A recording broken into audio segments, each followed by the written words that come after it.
Hello, happy Friday, end of the week. Let's get started. I'm not going to go over the first few slides. They are the same things I've been going over for the past few days, so you should have already heard me say these things. The only thing I'm going to mention is reading directions. This is the most important thing in the entire world, especially when you're doing distance learning, because I cannot stand over you and make sure you're doing things properly. Make sure you are reading directions. Expectations, you are aware, do all must do work, can do work is extra credit. Grading, 50 points per week for guided notes, 100 points per week for must do assignments.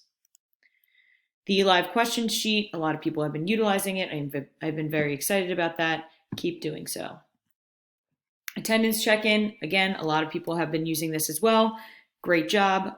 Keep doing it. You have gotten through Monday through Thursday today. So Friday, last day, you are going to be able to identify text features of different mediums in order to analyze their effect on the development of the theme. So do now, Flashback Friday. These are not optional. You have to do the do now or you will lose points. So flashback to the day you were given books and were told that you might be getting 2 weeks off from school. How did you feel then? Have your feelings changed since then? If so, not, or if so, how? If not, how not, I guess, or how. The objective and essential question, again, I will read it. You will be able to identify text features of different mediums in order to analyze their effect on the development of the theme. So essential questions, what are some text features of film and how can I analyze text features to determine deeper meaning? So if you have not heard that word film come out of my mouth, you might not be aware of what we're going to do today, but hint, hint, it has to do with film. So a quick stop and jot. We have talked about in the past the fact that movies and film should be considered text. We actually had a whole conversation about it, and I think the consensus was that we believe that they should be considered texts. Thinking about that, answer these two questions in a stop and jot. First, why? And what can movies use to convey deeper meaning? Maybe things that are a little bit different than what written text use.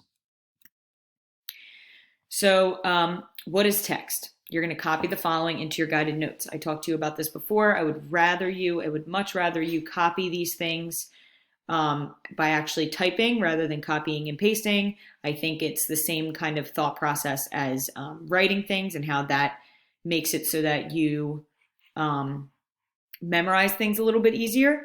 So please type these notes into your attached document. Do not just copy and paste.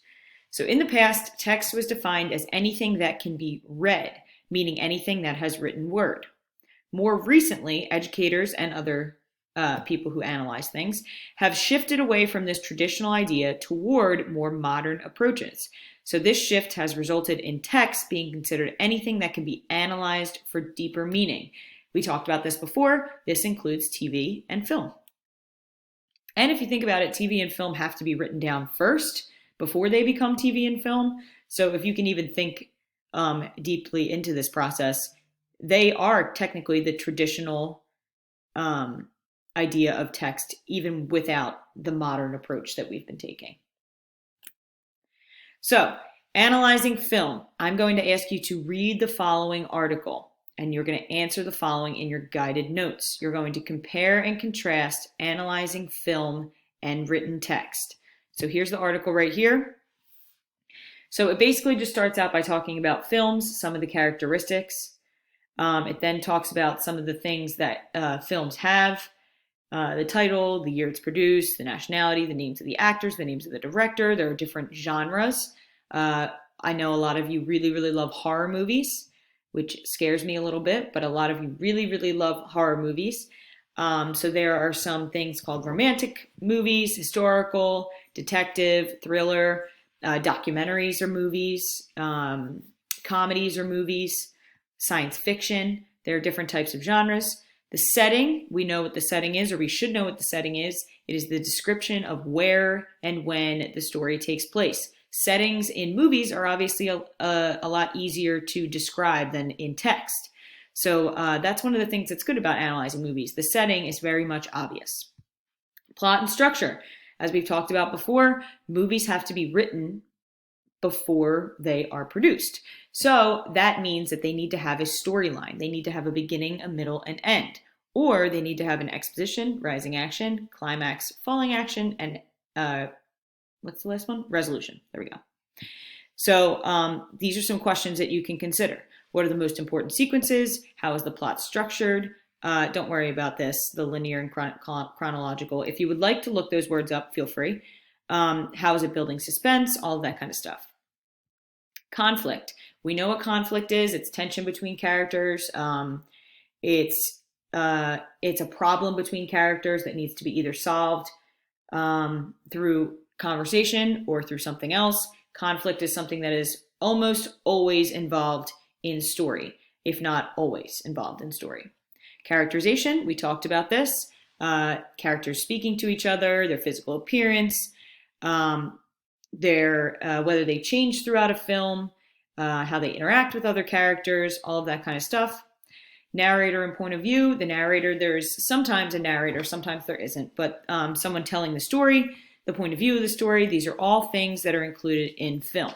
What I really want you to focus on are these things right here, these cinematic effects, because this is talking about things like, these are talking about things that text can't really do. They cannot provide sound. They cannot provide camera angles. They cannot provide lighting. They cannot provide editing. Well, editing, yes, they can, but editing in terms of cinematic editing, they cannot provide. So these are the things I want you to really look at. How are these things different, and how can they convey different meanings than, say, traditional text use, or the things that traditional text use to convey meaning? Those are all the things you're going to think about when you are answering these questions. It's not a difficult article to read. It's pretty short. It's all in bullets, so it looks a lot longer than it actually is. So just make sure you look this over and then come up with your answer to this question. And all you need to do is provide that answer right here. What are the similarities? What are the differences? I'm actually also going to include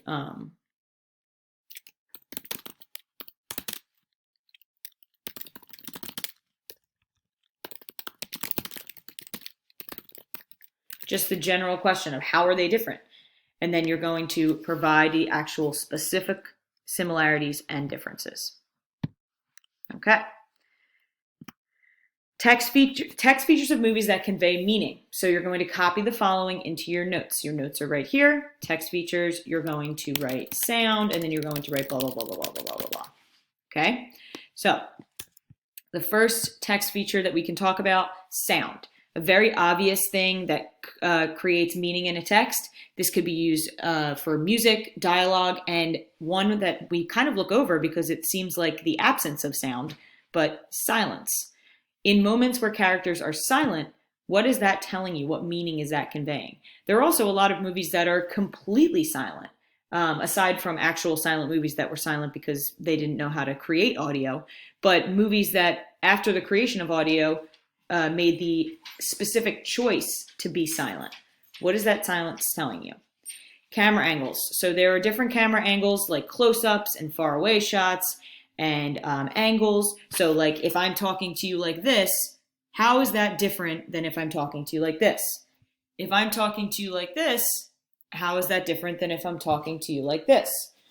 Other than the double chin. So again, camera angles definitely help convey some kind of meaning.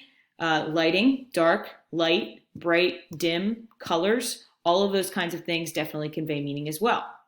And then editing. How are scenes cut together? What that means is if you have ever watched a movie where there's a character who has dealt with some kind of trauma, and in a moment where they feel a little bit triggered, the editing team decides to put in a scene where that trauma is shown. How does that editing help to convey meaning in a story? Again, a lot of this stuff is going to be talking specifically about symbolism. What is this angle symbolic of? How does this make you feel if you're looking at me right now while I'm crooked? He wanted attention. Of course, he's going to put his head away from me when I pet him. Okay. So again, how are these things symbolic, and what is that symbolism telling you? A lot of dark and light symbolism, bright and dim, a lot of colorful things. Think about those things in terms of symbolism, especially colors. Colors are very, very symbolic things. So here is a short video that shows you specifically the example of sound or music in film. And you're going to watch the video and answer the following question.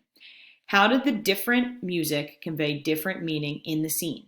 You're going to explain using specific examples in the video. You don't need to explain every example because they definitely give more than one, but I want you to pick one of the examples in the video and tell me how that changes your viewpoint of what's happening in the video.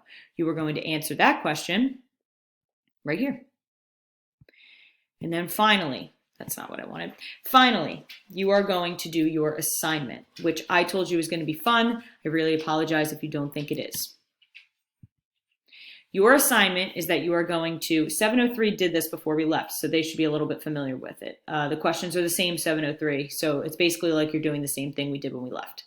You are going to use one of the following short films and answer the questions in the attached document. You can pick whichever one of these short films you would like to watch, and you are going to analyze it.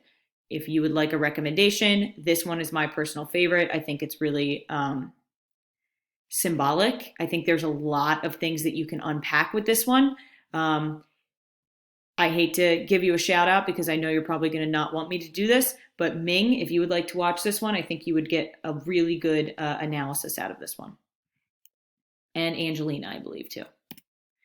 All right, so looking forward, I've created a quiz for you that I want you to complete by Sunday night. It's a very short quiz. I'm going to post it on Google Classroom within the next 20 minutes. So you can absolutely use your notes to complete this. It just needs to be completed by Sunday. It's going to be very quick. You can complete it by today, more than likely. It's going to be about 5 questions. Sorry, my dog's crying. Yeah, so that's it. Just complete those guided notes. If you have questions, please use that live questions document. And yeah, that's it. I'm glad I got my technical difficulties fixed.